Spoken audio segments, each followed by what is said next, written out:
Bom dia na paz do Senhor Jesus. Eu sou o pastor Cristiano Abrantes, da Igreja do Brasil para Cristo, no Pedregal, Goiás. Hoje estarei comentando sobre a leitura de Atos capítulo 18. Depois de passar por Atenas, Paulo chega a Corinto e se encontra com um casal abençoado chamado Priscila e Áquila, que haviam saído da Itália por causa do decreto do imperador Cláudio, expulsando os judeus de Roma, conforme eu já havia comentado lá no capítulo 16. Esse casal abriga Paulo e passam também a trabalhar juntos fabricando tendas. Paulo já havia passado por prisão, por açoites, por perseguição, por tramas malignas, por chacotas, por discussões acirradas nas sinagogas e em praças públicas. E agora, ao chegar em Corinto, se depara com pessoas cheias de si, arrogantes, por serem de uma cidade rica e importante. Corinto, a capital romana da Grécia, era uma grande cidade mercantil, em conexão imediata com Roma e com o oeste do Mediterrâneo, com Tessalônica, com Éfeso no mar Egeu e com a Antioquia e Alexandria a leste. Assim, por meio de seus notáveis portos, a cidade recebia embarcações tanto dos mares ocidentais quanto dos mares orientais. Cidade onde se venerava Afrodite, deusa do amor, e Apolo, deus da beleza masculina e das artes. A promiscuidade era tão grande em Corinto que só no templo de Afrodite havia 1000 sacerdotisas, que todo final de tarde descia até a cidade e se prostituíam para cultuar o sexo. Imagine o que é pregar para pessoas assim, numa situação tão adversa que futuramente Paulo escreve na sua primeira carta aos Coríntios, capítulo 2, versículo 1 e 3. Irmãos, quando fui ter convosco, anunciando o testemunho de Deus, eu estive convosco em fraqueza, em temor e em grande tremor. Imagine qual foi a situação de Paulo quando ele chegou em Corinto. Ele estava angustiado. No versículo 6, a aflição de Paulo chega a tal ponto, por causa da soberba dos judeus blasfemando nas sinagogas, que Paulo diz: não vou mais pregar para vocês, que o vosso sangue seja cobrado de vocês mesmos. Eu desisto. Querem saber de uma coisa? Vou pregar agora só para os gentios. Mas saindo dali, da sinagoga, ele entra na casa de Tito Justo, logo ao lado da sinagoga. E lá, Crispo, um dos principais da sinagoga, se converte, ele e toda a sua casa. Paulo deve ter pensado: tem gente que só vai debaixo de pancada e de palavra dura. Mas não era isso. Era Deus agindo para reanimar a Paulo, mostrando que nada é em vão na obra do Senhor.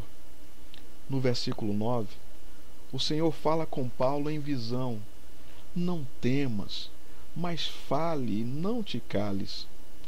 Tenho certeza que o Senhor está animando alguém agora, neste momento, dizendo: não tenha medo, não desista, continue anunciando o Evangelho, continue levando a palavra.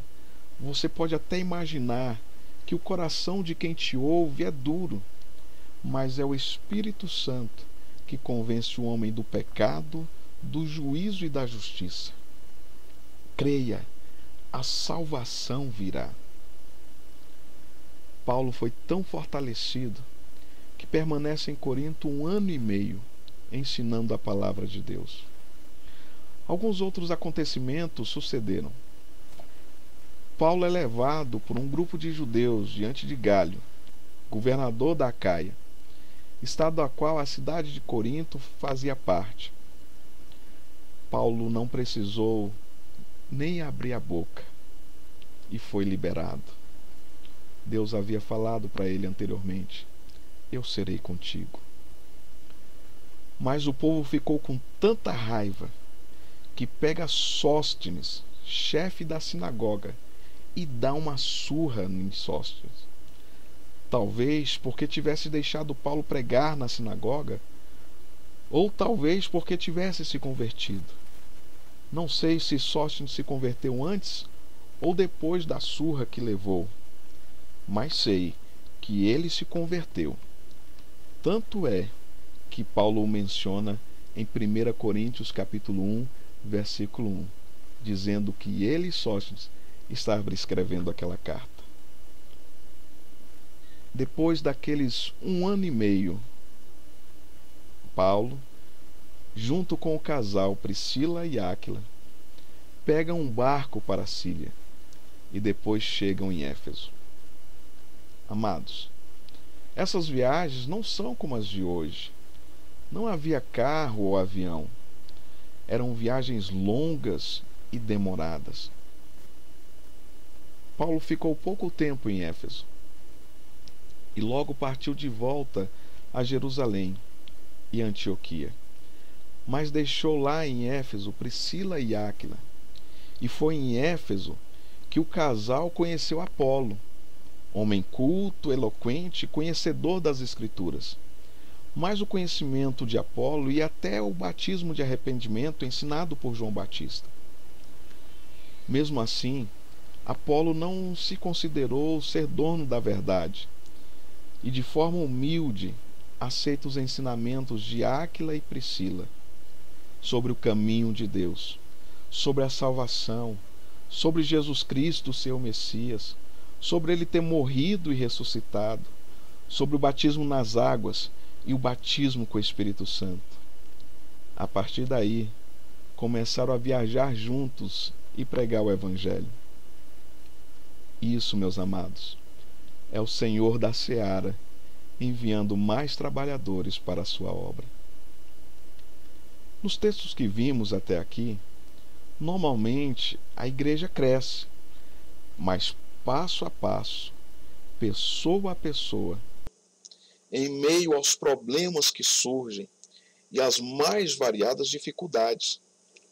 Entretanto, Deus sempre nos anima, nos fala com a sua doce voz, nos enche com seu espírito, nos revigora, nos traz um renovo à alma e nos faz prosseguir. Tenham todos um bom dia e até a próxima leitura, se Deus quiser.